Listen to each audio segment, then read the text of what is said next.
Welcome back to our channel. నేను మీ మాధురి. రహస్యం ఎప్పుడూ కూడా నీ దగ్గర ఉన్నంత కాలము నీకు అది బానిస. ఎప్పుడైతే ఆ రహస్యము నిన్ను దాటి వేరొకరికి చేరిందో అప్పుడు అది నీకు యజమాని అవుతుంది. గుర్తుపెట్టుకో. ఎందుకు ఇలాగ అంటున్నానంటే అది ఎవరికి చెప్పకూడనిది మాత్రమే అవుతుంది కాబట్టి దాన్ని మనం రహస్యం అని అంటాం. అది ఏ విషయమైనా కావచ్చు. అంటే వేరే వాళ్ళు మనకి చెప్పి ఇది రహస్యంగా ఉంచండి, ఇది నా లైఫ్కి సంబంధించిన విషయం, నువ్వు ఎంతో ఆప్తులవి నాకు కాబట్టి నీకు చెప్తున్నాను అని చెప్తూ ఉంటారు. అది మనం ఒక్కరికి పాస్ చేసిన 100 మందికి ఈజీగా పాస్ అయిపోతుంది. సో ఆ రహస్యాన్ని నువ్వు రహస్యంగా ఉన్నంతసేపు అది నీకు బానిసగా పనిచేస్తుంది. ఎందుకంటే నువ్వు ఎవరికి చెప్పలేదు కదా. అంటే నువ్వు ఏ రకంగా చెప్తే అలా నీకు నచ్చినట్టుగా నీ మాట వింటుంది అనమాట.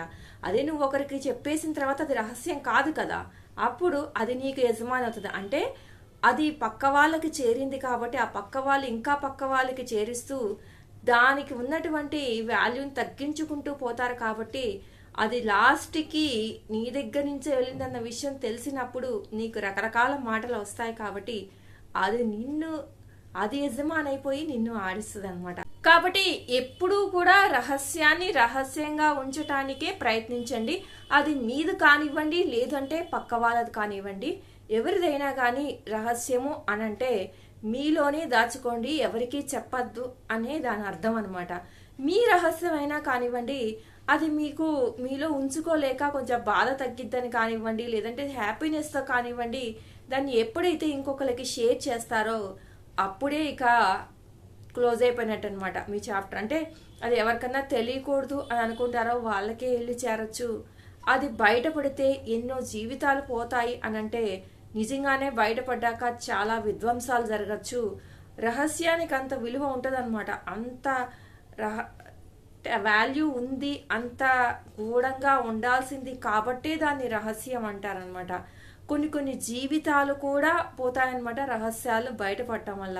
కాబట్టి ఎప్పుడు కూడా ఆ చెడు అనేది నీ ద్వారా వేరే వాళ్ళకి జరగకుండా చూసుకోండి, నీ వల్ల నీకు జరగకుండా కూడా చూసుకోండి. అంటే ఒకవేళ ఆ రహస్యం నీదైందనుకోండి, నువ్వు బయటపడినప్పుడు అది నువ్వు నష్టపోతావు.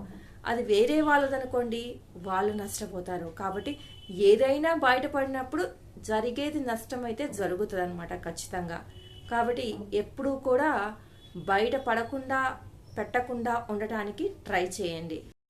అంటే మీరు అనుకోవచ్చు, ఒక చెడ్డవాడి రహస్యాన్ని కూడా దాచాలా, వాడు చెడ్డవాడు అనేది ప్రపంచానికి తెలియకుండా అని మీరు అనుకోవచ్చు. నేను ఎప్పుడు వీడియో చేసినా కానీ అది పర్టికులర్గా అక్కడ సిచ్యువేషను, అక్కడ నేను ఏదైతే ముందు కోట్ చెప్తానో దానికి సంబంధించి మాత్రమే ఉంటుంది.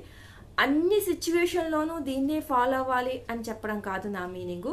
మీకున్న సిచ్యువేషన్ని బట్టి మీకున్న ఆలోచనని మీరు ఉపయోగించి నిర్ణయం తీసుకోండి అని చెప్పడం వరకే నా ముఖ్య ఉద్దేశం. ఫాలో అవ్వడం అవ్వకపోవడం అనేది కంప్లీట్గా మీ ఇష్టం అనమాట. ఇక రహస్యం అనేది ఒక మంచి పని చేసేటప్పుడు చిన్న చిన్న అబద్ధాలు చెప్తూ ఉంటాము, తప్పు లేదు. ఎందుకంటే మంచి కోసం అని చెప్పేసి ఆ శ్రీకృష్ణ పరమాత్ముడే చెప్పాడనమాట కురుక్షేత్రం అప్పుడు. కాబట్టి మనం ఎంత చెప్పండి, దేవుడే చెప్పినప్పుడు. అలా అని కాదు, చెడ్డవాడిని చెడ్డవాడిగా చెప్పాల్సిన అక్కడ సిచ్యువేషన్ వచ్చినప్పుడు చెప్పండి, దాన్ని రహస్యంగా ఉంచమని కాదు. కొన్ని రహస్యాలు మాత్రమే ఉంటాయి. అది తెలిస్తే నీ జీవితం నాశనం అయిపోవచ్చు, లేదంటే పక్క వాళ్ళ 10 మంది జీవితాలు నాశనం అవ్వచ్చు. అలా మన చేతులారా మన జీవితం కానీ లేదంటే పక్కనోళ్ళవి కానీ పాడు చేసే పనులైతే చేయకండి అని చెప్పడమే నా ముఖ్య ఉద్దేశం. వీడియో కనుక నచ్చితే లైక్ చేయడం మర్చిపోవద్దు. మరి ఇలాంటి వీడియోస్ కోసం వెంటనే ఛానల్ సబ్స్క్రైబ్ చేసుకొని పక్కనే ఉన్న బెల్ ఐకాన్ని ప్రెస్ చేసేయండి. అప్పుడే నేను పెట్టే డైలీ నోటిఫికేషన్స్ మీ దాకా వచ్చేస్తాయి.